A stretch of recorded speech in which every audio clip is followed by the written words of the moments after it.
We now turn our attention to nested and split plot designs, which represent important departures from the factorial structures we have examined previously.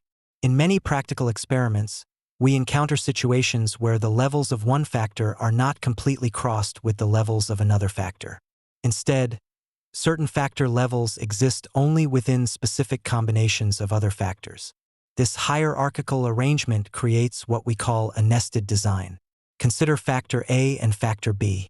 If the levels of B are nested within the levels of A, this means that each level of B appears under only one level of A. The critical statistical consequence of this nesting structure is that we cannot estimate interactions between factors A and B. The interaction simply does not exist in the design because the factors do not cross completely. This constraint fundamentally changes how we analyze the data and interpret our results. In the example that follows, we will see this concept illustrated concretely through a real industrial application involving supplier evaluation and material quality assessment. Now let's examine a concrete application of nested designs. Consider a manufacturing scenario where a company sources raw materials from 3 distinct suppliers. The primary research question is whether the purity levels of these materials differ systematically across suppliers. This is a practical problem because material purity directly affects product quality and consistency. The experimental structure is hierarchical. We have 3 suppliers at the top level. Nested within each supplier, we have 4 separate batches of raw material. Finally, nested within each batch, we take 3 independent purity measurements. This creates a 3-level hierarchy. Suppliers contain batches and batches contain measurements. Notice the nesting structure here. The batches from supplier 1 are distinct from the batches from supplier 2. We cannot meaningfully compare batch 3 from supplier 1 with batch 3 from supplier 2 because these are fundamentally different physical materials from different sources. This is precisely why we cannot estimate supplier by batch interactions. The batches are nested under suppliers, not crossed with them. This example illustrates how real-world constraints and material sourcing practices naturally lead to nested experimental designs. Now let's examine the data structure and analysis approach for this experimental setup. We have a hierarchical arrangement where 3 suppliers each provide 4 batches, and from each batch we obtain 3 purity measurements. This creates a total of 36 observations organized in a nested fashion. The critical point to understand is that we're not simply replicating measurements across a factorial grid. Rather, the batches themselves are nested within suppliers, meaning the batch identities are specific to each supplier. This structural distinction will fundamentally affect how we partition the total variation and conduct our hypothesis tests. We must account for both the between-supplier variation and the within-supplier variation attributable to batch differences. The next slide will clarify why this is indeed a nested design rather than a factorial arrangement, and how this distinction influences our statistical model and interpretation. Building on the previous example, we now examine the structural characteristics that distinguish this design from alternatives. This represents a 2-stage nested configuration where batches are hierarchically nested beneath suppliers. A critical distinction emerges when we compare this to factorial designs. While the surface structure might superficially resemble a factorial arrangement, the fundamental nature of the factors differs substantially. In a true factorial design, each factor level maintains consistent identity across all combinations. Batch 1 would represent an identical batch regardless of which supplier produced it. However, in our nested structure, this assumption fails. The batches from supplier 1 are entirely distinct entities from the batches originating with supplier 2 or any other supplier. Batch 1 from supplier 1 shares no meaningful connection with batch 1 from supplier 2. This lack of correspondence between identically labeled levels across different suppliers is precisely what defines the nested relationship. The batches exist only within the context of their parent supplier. Understanding this distinction is essential for correctly specifying the statistical model and interpreting subsequent analyses. The nesting structure fundamentally alters how we partition variance and conduct hypothesis tests. Now let's examine this nested situation more carefully. As we established on the previous slide, we have a 2-stage nested design where batches are nested within suppliers. The critical distinction here is that this structure fundamentally differs from a factorial arrangement. In a factorial design, factor levels are crossed, meaning every combination of levels appears in the experiment. However, in our nested scenario, the batches from supplier A are completely distinct from the batches from supplier B. There is no meaningful correspondence between batch 1 from supplier A and batch 1 from supplier B. They are different physical entities produced under different conditions. This hierarchical relationship means we cannot treat batches as a crossed factor. Instead, batches represent a random effect nested within the supplier factor. This distinction has important implications for how we model the data and interpret the results. The variance components we estimate will reflect both the variation between suppliers and the variation between batches within each supplier. Understanding this structure is essential before we move forward to formally specify the two-stage nested design model.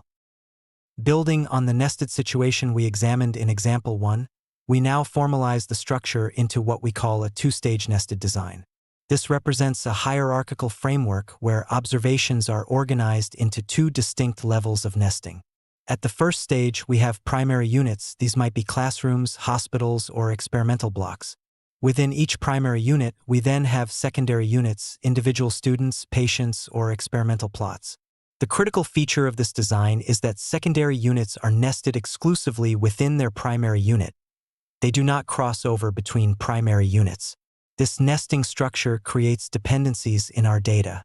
Observations within the same primary unit tend to be correlated because they share common environmental or contextual factors. This correlation violates the independence assumption required by standard statistical methods, which is precisely why we must account for the nested structure in our analysis. The two-stage framework allows us to partition variance into between-group and within-group components, enabling us to properly model these dependencies and draw valid inferences. Having established the two-stage nested design framework in the previous section, we now turn our attention to the analytical procedures that follow the initial factorial analysis. When we conduct our nested design experiment and perform the appropriate statistical tests, we identify which factors and interactions achieve statistical significance. These significant results then become the foundation for our subsequent investigation. Rather than concluding our analysis at the point of significance testing, we must proceed systematically through post hoc procedures. These follow-up analyses allow us to decompose our findings into more granular components and quantify the practical magnitude of our effects. Specifically, we will examine contrasts among factor levels to pinpoint where differences occur, calculate variance components to understand the relative contribution of each source of variation, and determine the percentage of total variability attributable to each significant factor.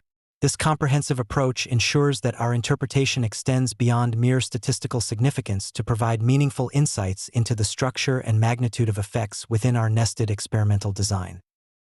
Having completed our initial analysis and determined statistical significance, we must now proceed with post hoc testing.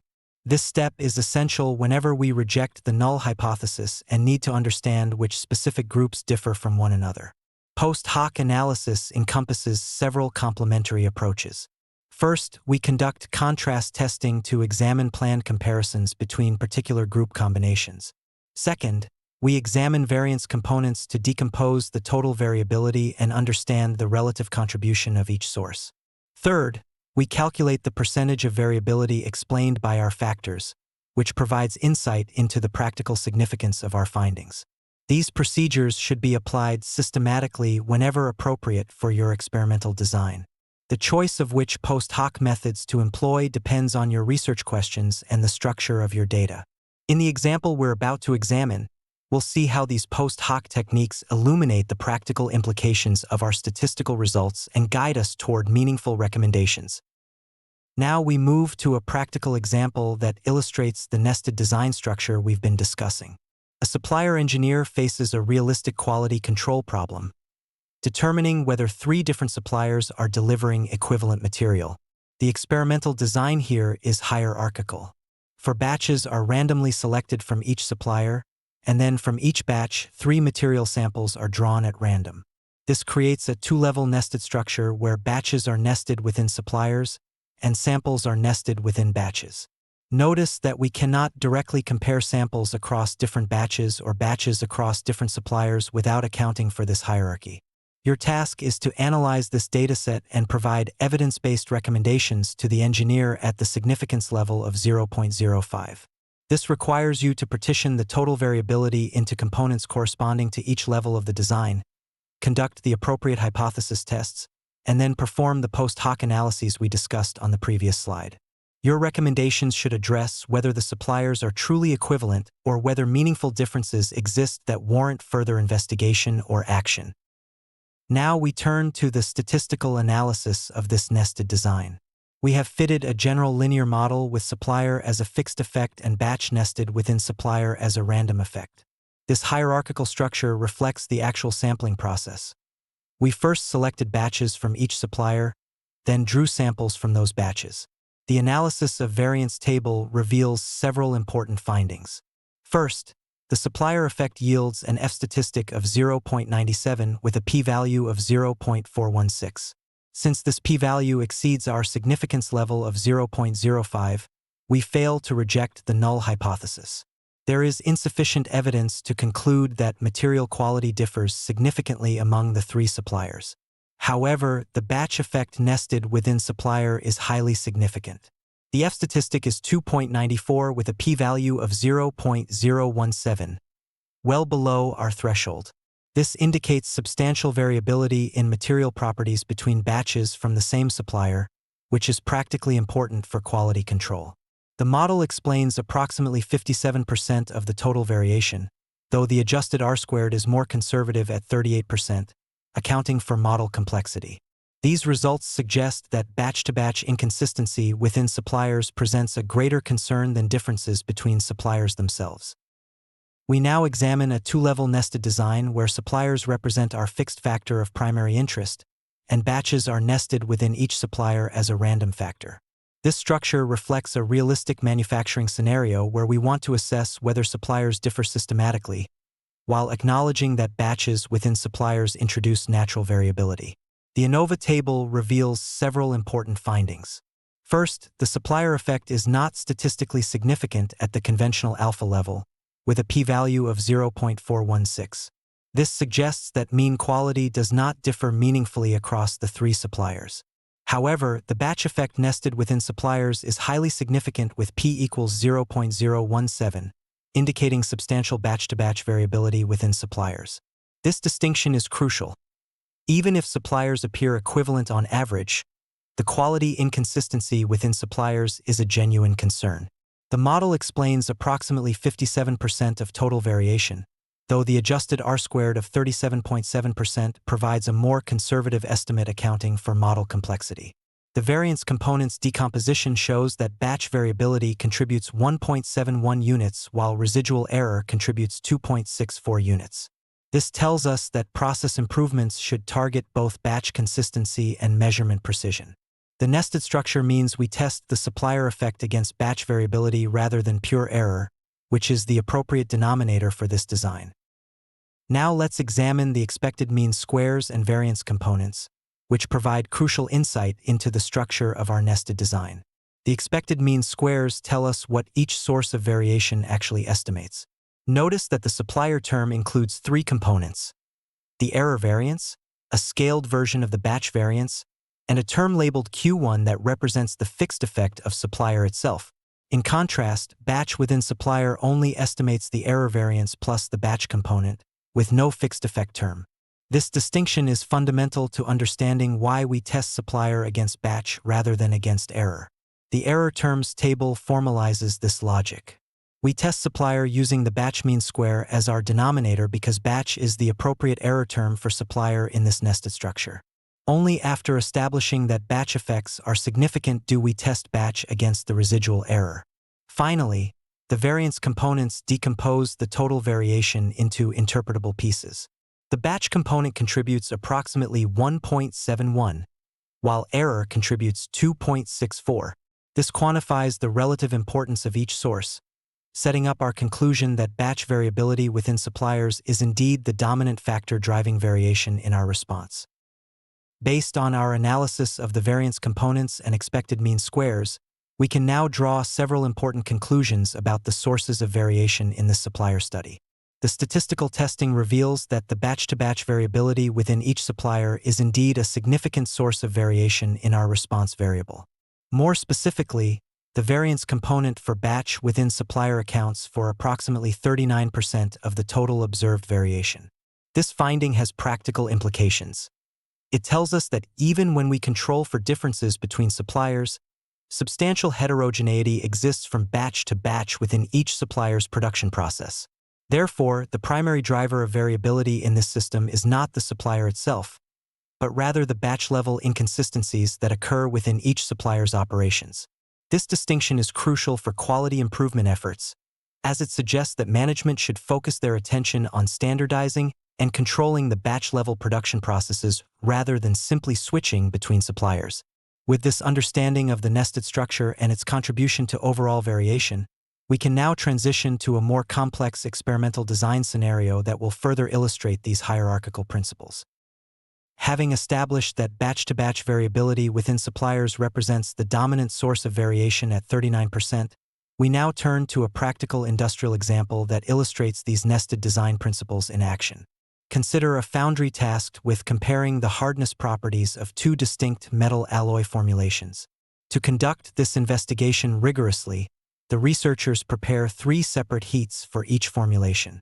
From each heat, 2 ingots are randomly selected, and on each ingot, 2 independent hardness measurements are obtained. This hierarchical structure creates multiple levels of nesting. Formulations contain heats, heats contain ingots, and ingots contain repeated measurements.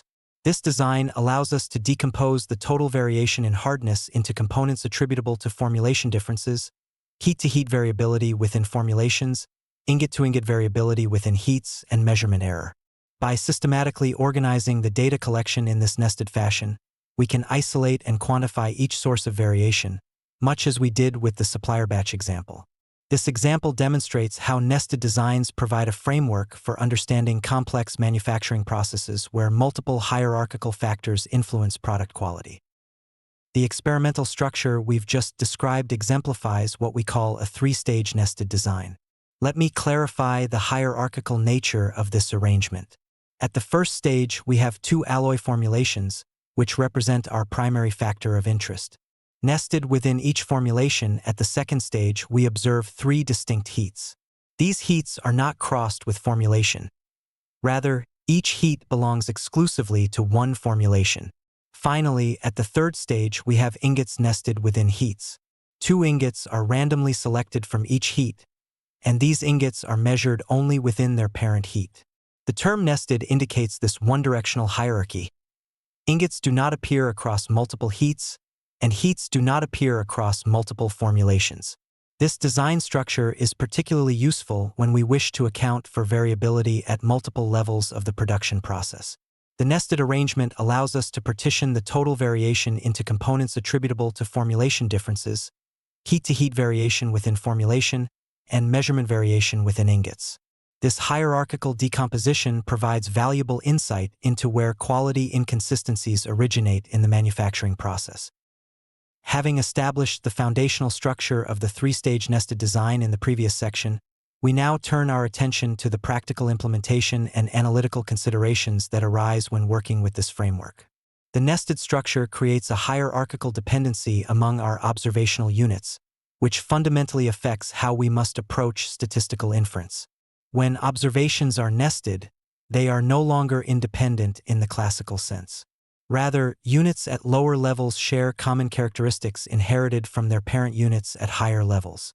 This clustering introduces correlation among observations within the same higher-level unit, violating the independence assumption that underlies many standard statistical procedures. Consequently, we must account for this intraclass correlation when constructing our models and conducting hypothesis tests.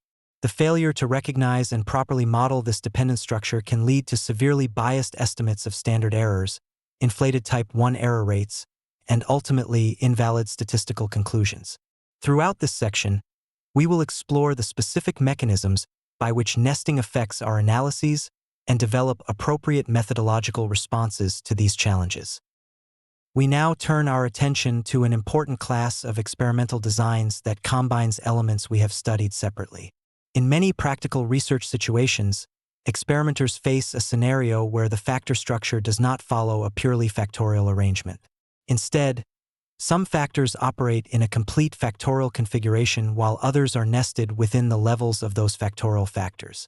This hybrid approach allows researchers to accommodate the hierarchical nature of certain experimental constraints while maintaining the efficiency of factorial designs for other factors.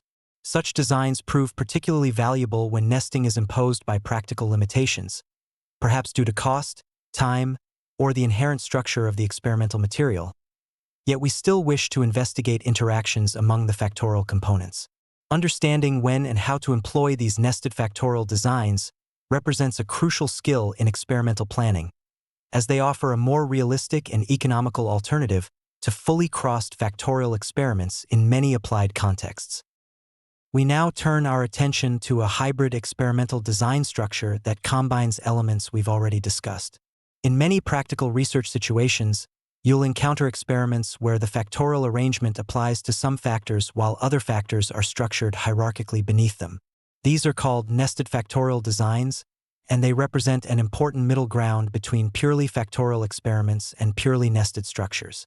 The key distinction is this: certain factors in your experiment are crossed with one another, meaning every level of one factor appears with every level of another. Simultaneously, other factors are nested, meaning they appear only within specific combinations of the crossed factors. This mixed structure arises naturally when some experimental conditions are fixed and standardized across the study, while other conditions vary within those fixed settings. Understanding when and how to employ nested factorial designs is crucial for efficient experimentation. They allow you to investigate main effects and interactions among your crossed factors while also accounting for variation introduced by nested factors. This design choice can significantly reduce the number of experimental runs required compared to a fully factorial approach, while still capturing the essential structure of your research question. Now let's examine a concrete application of nested factorial designs through an industrial engineering context. An engineer is investigating assembly line efficiency by studying hand insertion of electronic components onto circuit boards. The experimental structure here is critical. The engineer has created 3 different assembly fixtures and 2 distinct workplace layouts. These represent the factorial portion of our design. They're fully crossed, meaning every fixture is tested under every layout combination. However, notice that 4 operators are selected for each layout. This is where the nesting occurs. The operators are nested within the layouts, not crossed with them. In other words, each operator works exclusively under one specific layout. They don't rotate through all layouts. This creates a hierarchical structure rather than a complete factorial arrangement. Our task is to analyze this data using a significance level of 0.05. We need to partition the total variation appropriately, accounting for the factorial effects of fixtures and layouts, while recognizing that operator variation is nested within the layout factor. This requires a modified ANOVA approach that respects the hierarchical structure of the design. The next slide will walk through the computational framework for testing these effects. Continuing with our assembly operation analysis, we now need to establish the appropriate statistical framework for this experimental design. Notice that we have a factorial structure, 3 fixture types crossed with 2 workplace layouts, and we've replicated each combination with 4 operators. This gives us a 2-factor design with replication, which calls for a 2-way analysis of variance. Before proceeding with the ANOVA calculations, we must verify that our underlying assumptions are satisfied. Specifically, we need to confirm that the observations are approximately normally distributed within each treatment group and that the variances are homogeneous across all 6 combinations of fixture and layout. Additionally, we should examine whether the factors interact, that is, whether the effective fixture type depends on which layout we're using or vice versa.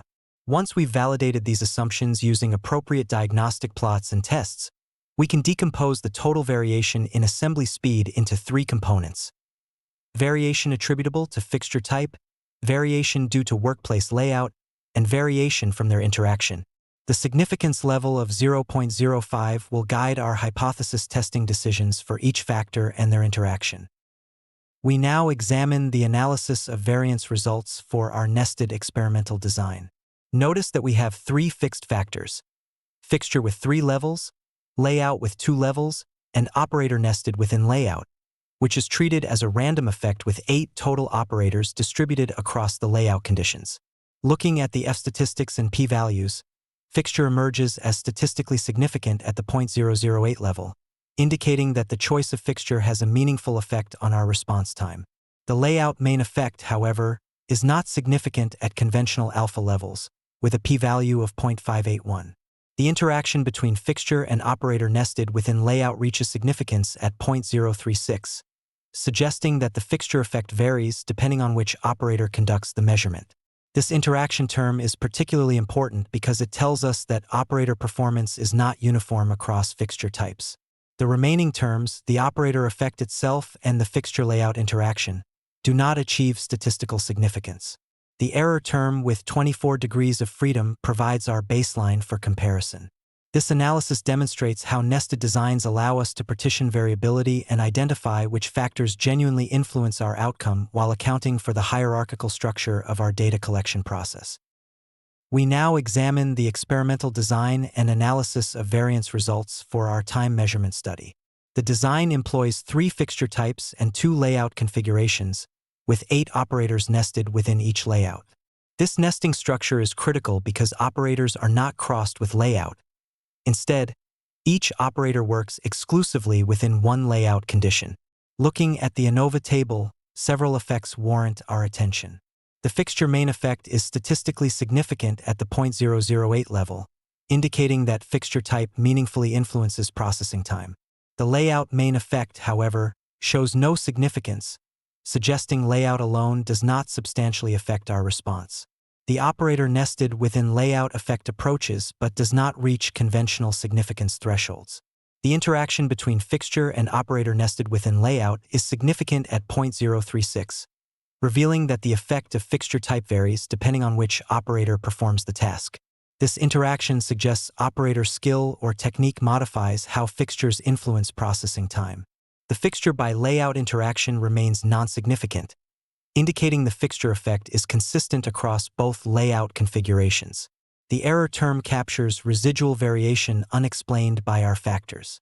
Moving forward, we must interpret these results within the context of our variance components, which decompose the random sources of variation in our system.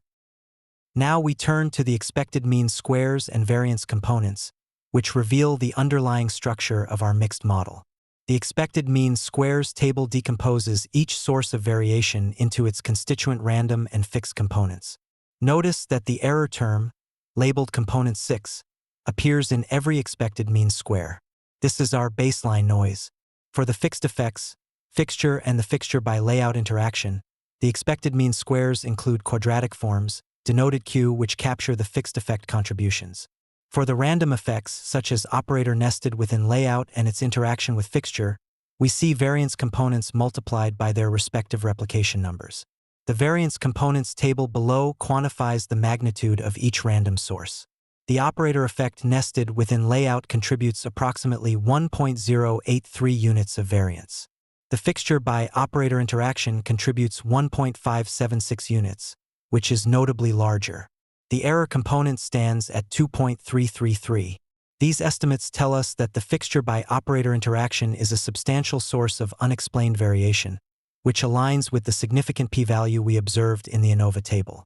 This finding motivates our post hoc investigation into which specific fixture and operator combinations are driving this interaction effect.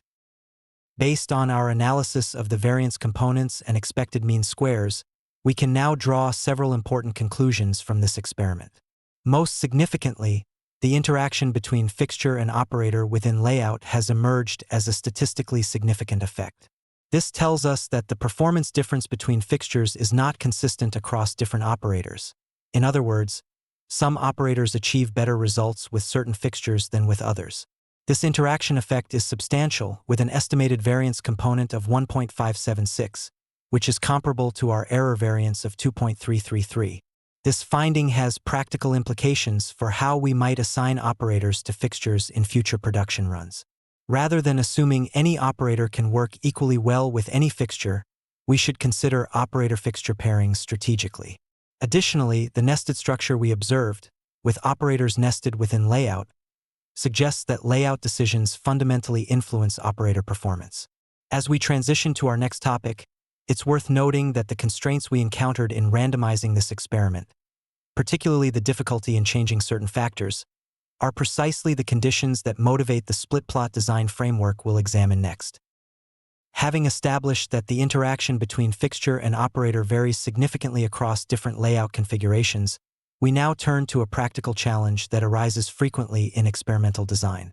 In many real-world situations, experimenters cannot fully randomize all treatment combinations due to practical constraints.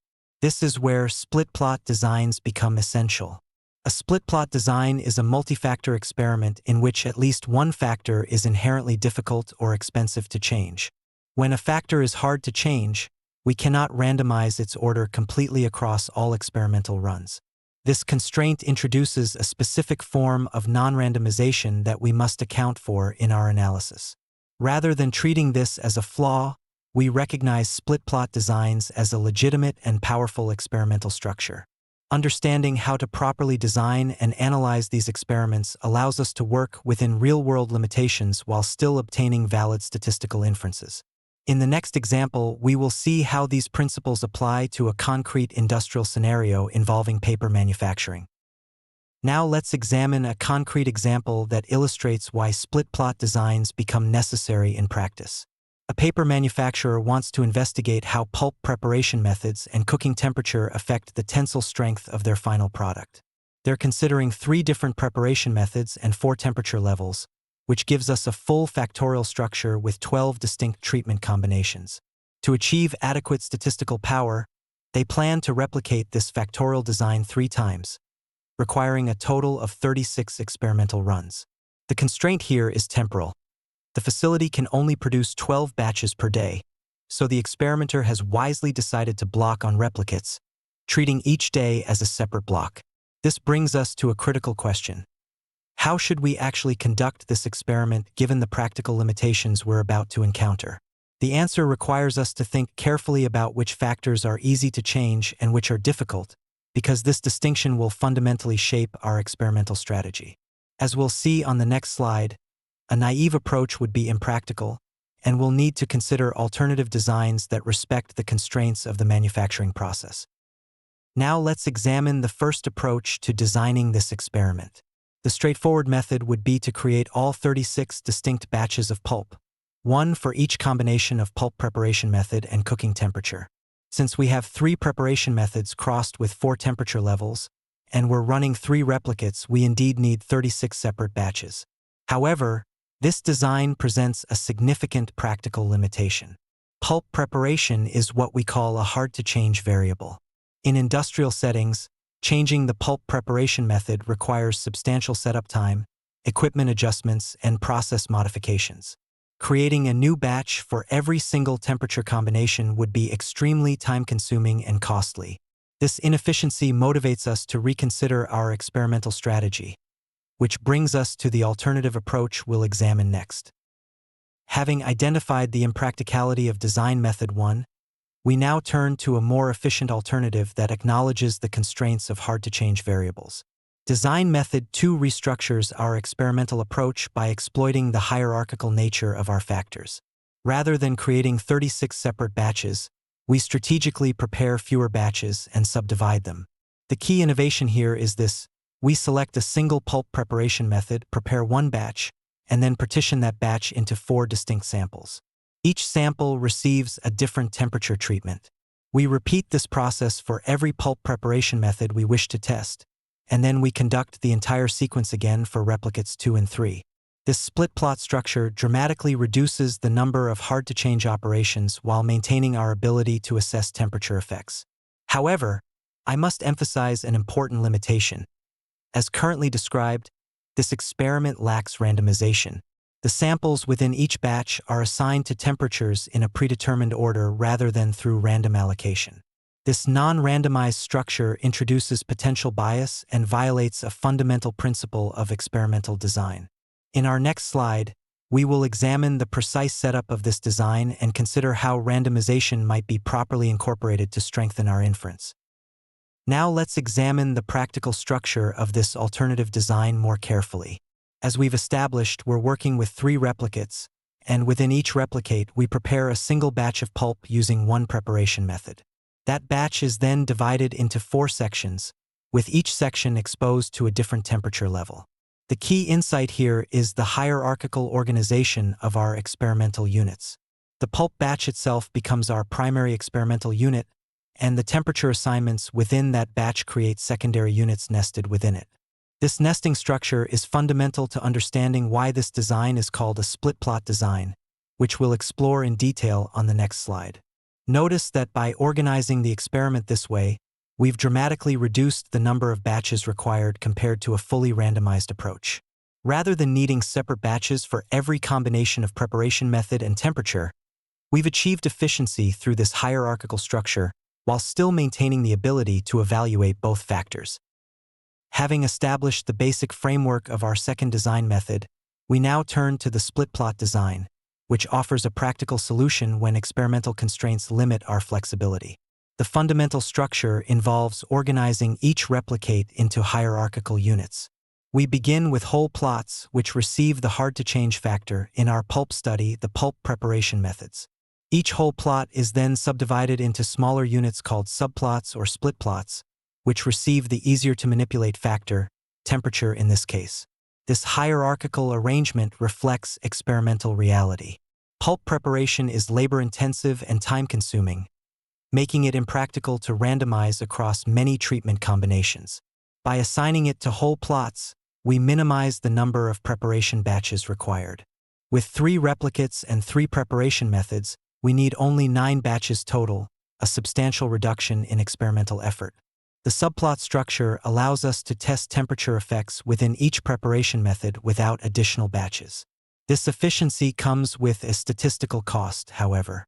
The design generates 2 distinct error structures, one associated with whole plot comparisons and another with subplot comparisons. Understanding these separate error terms is essential for proper statistical inference, which we will examine in detail on the next slide. The fundamental characteristic of the split plot design is that it generates 2 distinct error structures, and this distinction is critical for proper statistical inference. The whole plot error represents the variation between whole plots within each block, reflecting the experimental variability associated with the hard-to-change factor, in this case the pulp preparation method. The subplot error, by contrast, captures the variation among subplots within each whole plot, corresponding to the experimental variability of the temperature treatment. These 2 error terms have different magnitudes and different degrees of freedom, which means they serve different purposes in our hypothesis tests. When we test the significance of the whole plot treatment, we use the whole plot error as our denominator in the F-statistic. When we test the subplot treatment and their interaction, we use the subplot error. This hierarchical error structure is what distinguishes the split plot analysis from a standard factorial design and requires careful attention during model specification and interpretation of results. Now we turn to a concrete example demonstrating how these 2 error structures operate in practice. This analysis examines the strength of a material under different preparation methods and temperatures, with observations organized in blocks. The table presents a 3-factor ANOVA with a single replicate per treatment combination, which is precisely the scenario where distinguishing error structures becomes critical. Notice the degrees of freedom column. We have 2 preparation methods tested across 3 temperature levels, replicated in 2 blocks. The preparation method effect yields a test statistic of 7.08 with a p-value of 0.049, suggesting the preparation method significantly influences strength at the 5% significance level. Temperature shows an even stronger effect, with an F-statistic of 36.43 and a p-value essentially 0, indicating temperature is a dominant factor. The interaction between preparation method and temperature is also significant at 0.027. However, the critical insight lies in recognizing which error term denominates each test. The block by preparation interaction, with 4 degrees of freedom and a mean square of 9.069, represents the whole plot error. This is the appropriate error term for testing the preparation method effect. The remaining error, with 18 degrees of freedom, serves as the subplot error for testing temperature and the interaction. This distinction ensures we test each effect against the appropriate source of variation in our experimental design. Having established our three-factor ANOVA structure, we now need to carefully identify which sources of variation constitute our whole plot error term. In a split plot design, the whole plot error captures the variability associated with the main treatment factor applied at the larger experimental unit level. In this case, the preparation method is our whole plot treatment applied to blocks. Consequently, the interaction between preparation method and block represents the appropriate error term for testing the preparation method effect. Notice in the ANOVA table that we've relabeled the block by preparation method interaction as whole plot error. This interaction has 4 degrees of freedom and a mean square of approximately 9.07. This mean square serves as the denominator when calculating the F statistic for the preparation method, yielding an F value of 7.08 with a p-value of 0.049. This designation is critical because it reflects the correct experimental structure. The preparation method varies between blocks, so block-to-block variation in response to preparation method constitutes the appropriate baseline for assessing whether preparation method truly affects strength. By using this specific error term, we account for the hierarchical nature of our experimental design and ensure valid statistical inference. Moving to our second analysis table, we now relabel the error term associated with the temperature and preparation method interaction.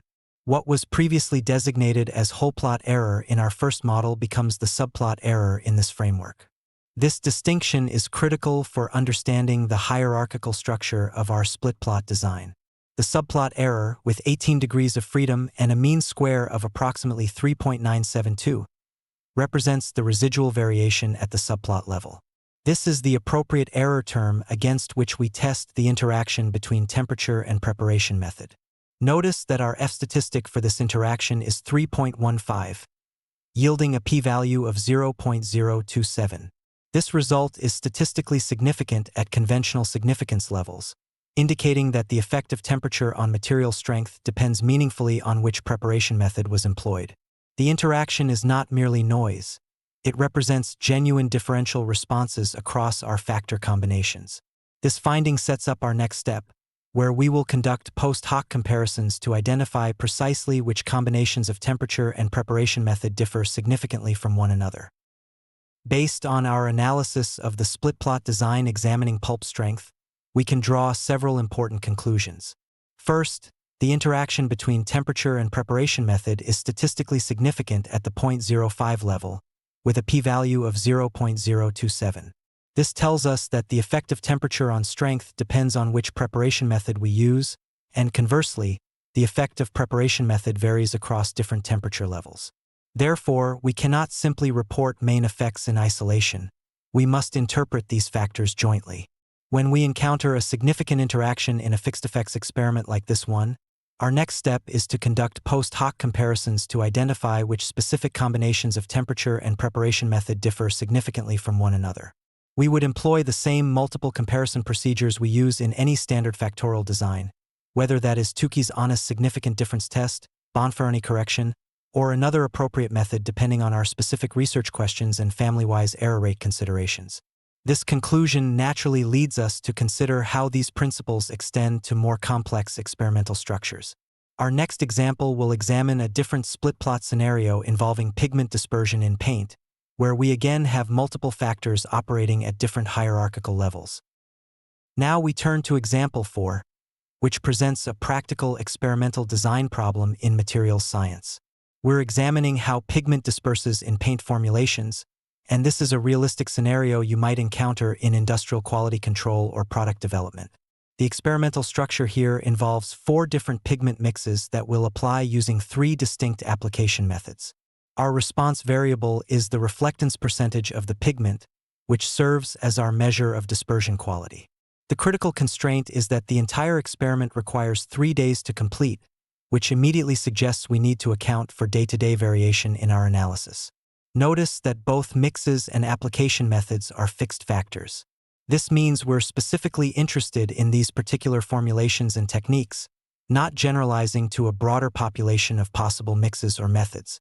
The 3-day requirement introduces day as a blocking factor to control for temporal variation. Before we examine the results on the next slide, I want you to think about what effects we might expect. We should anticipate main effects for both mix and method, but we should also consider potential interactions. Does the relative performance of application methods change depending on which pigment mix we're using?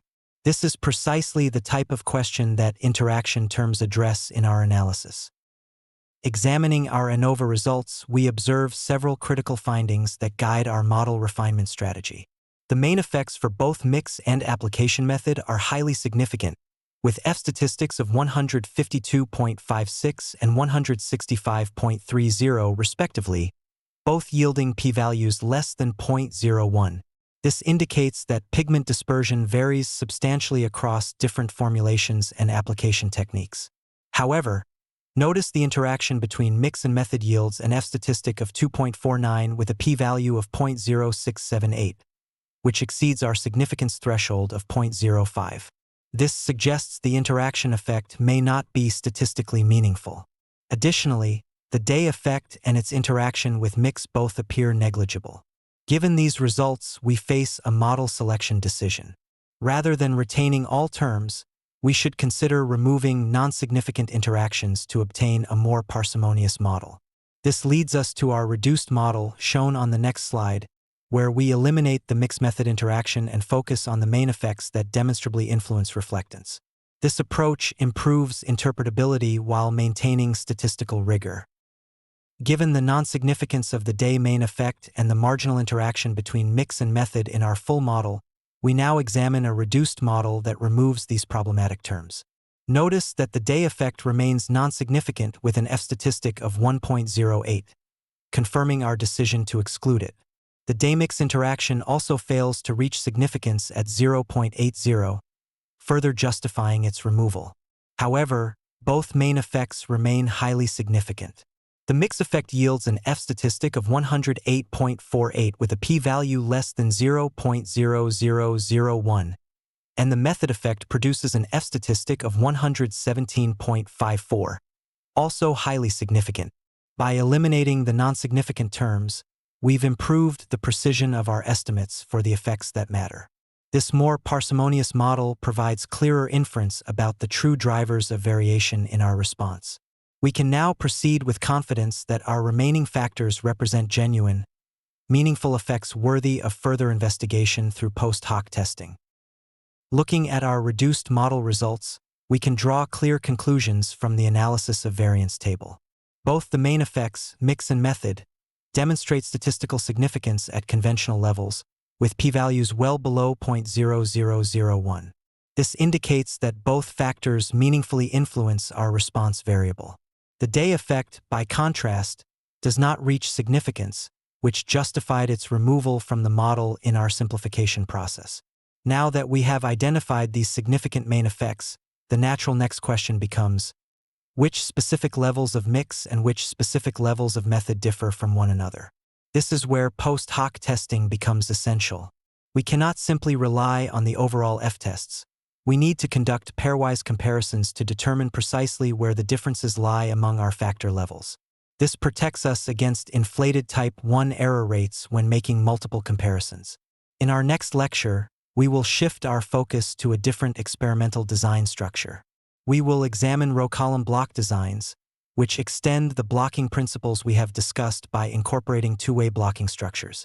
This design is particularly useful when experimental units can be organized along two dimensions simultaneously.